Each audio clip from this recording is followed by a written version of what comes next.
We welcome in Minister Martin to the proceedings. Minister Martin, good morning. And good morning to you as well. Minister Martin, you are dressed with a fedora, an overcoat, and a scarf indoors. May I ask why? It's freezing in here. You might need an exorcism. And I buy all my clothes at Landry's. I get my socks from Lombardi's because they have to be special priest socks, real black socks. See, the socks that you guys are wearing are very, very, very, very, very, very blue and not black. There's a difference. I see. Well, Minister Martin, please, the floor is yours if you'd like to say a few words. You know, gentlemen, as we think about happiness overall, I didn't know what the meaning of happiness was until I got married, and it was too late. We now go to our service book here as we present this funeral, this graveside service. Yes.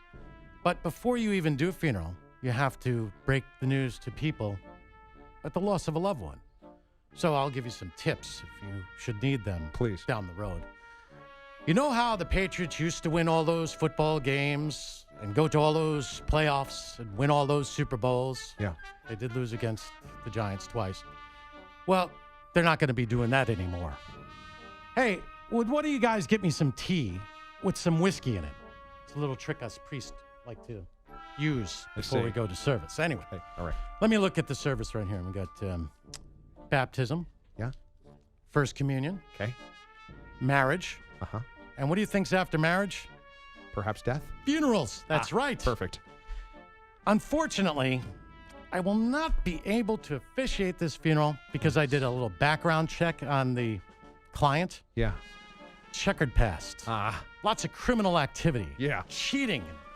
I just don't think that they're going to the place where I would normally send somebody. They're going somewhere else. So you might want to get Darth Vader, but since we don't have Darth Vader and we have to wing this, I think the best we can do is each one of you give your own eulogy.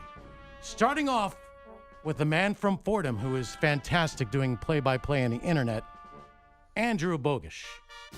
Father, thank you so much. I'm trying not to cry here. Well, peace be with you. As the poet William Martin Joel once wrote, only the good die young. And the Patriots, you certainly were good and young. You've left us far too soon, long before you could legally buy yourself some champagne to toast your unprecedented success. You saved us from the greatest threat on turf. We'd all be wearing Jake Delhomme jerseys right now if it wasn't for you. You made Donovan McNabb puke. You made Pete Carroll and Russell Wilson choke. You stopped Sean McVay's madness. And you were nice enough to let the woebegone Giants win not one, but 2 Super Bowls. And you did it all the right way. Your winning was pure, not even a hint of impropriety. Your cameras were always pointed in the right direction. Your balls always had the right PSI. You answered any and all questions from the media with elaborate thoughts and the utmost respect. So rest easy, sweet princes.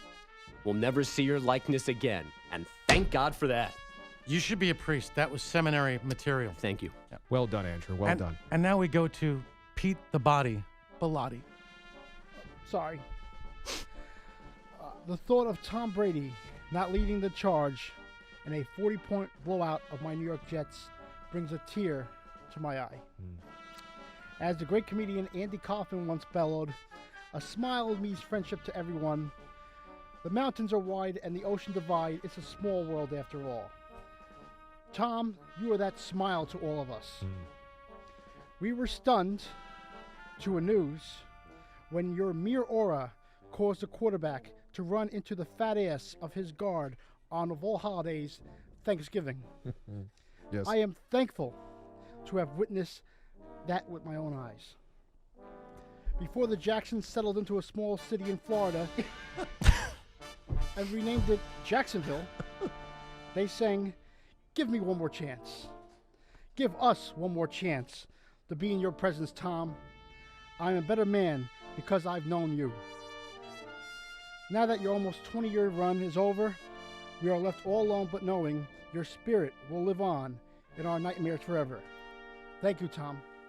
Normally, our church doesn't have a very high bar of who we allow in, but Pete Bellotti just set the bar real Yes, he high. does. Theologically, Yes, he did. very well done. Amen.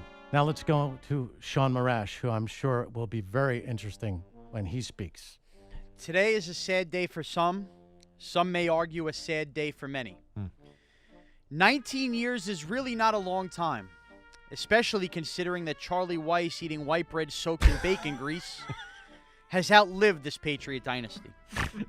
But for 19 years, the Patriots have gotten every break along the way. It's become tradition. Imagine your grandmother no longer making meatballs, your father no longer there to have a catch, McDonald's no longer having a dollar menu. That is the feeling we will all have moving forward every January. From the tuck rule, to deflating footballs, to winning coin tosses in playoff overtime games, to Kyle Shanahan's play calling versus the defense.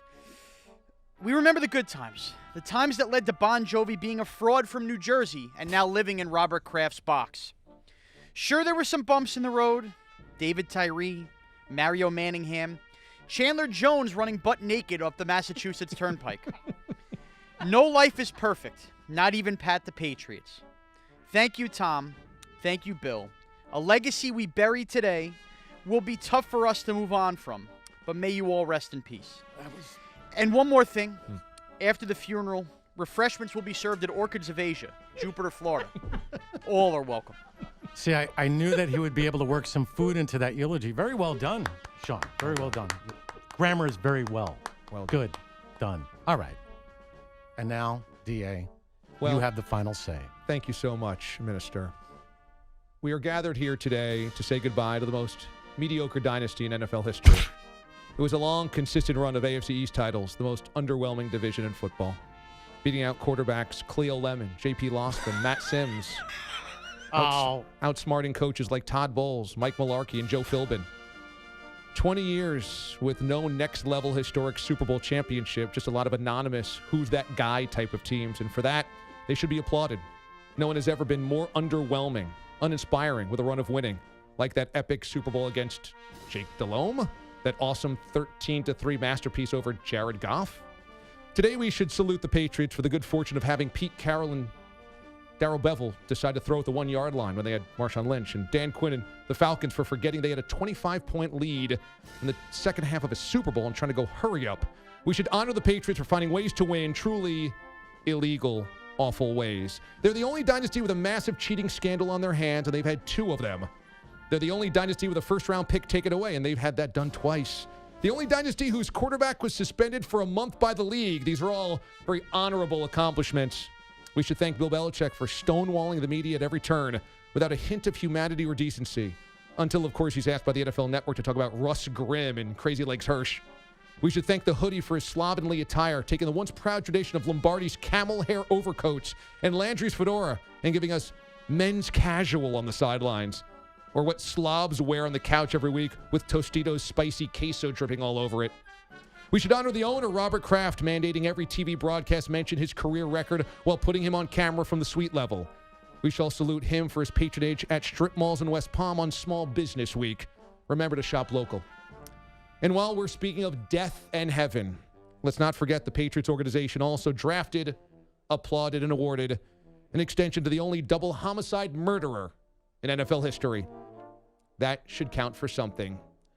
For 19 years, we have been in the presence of true evil, and that should be applauded. Amen.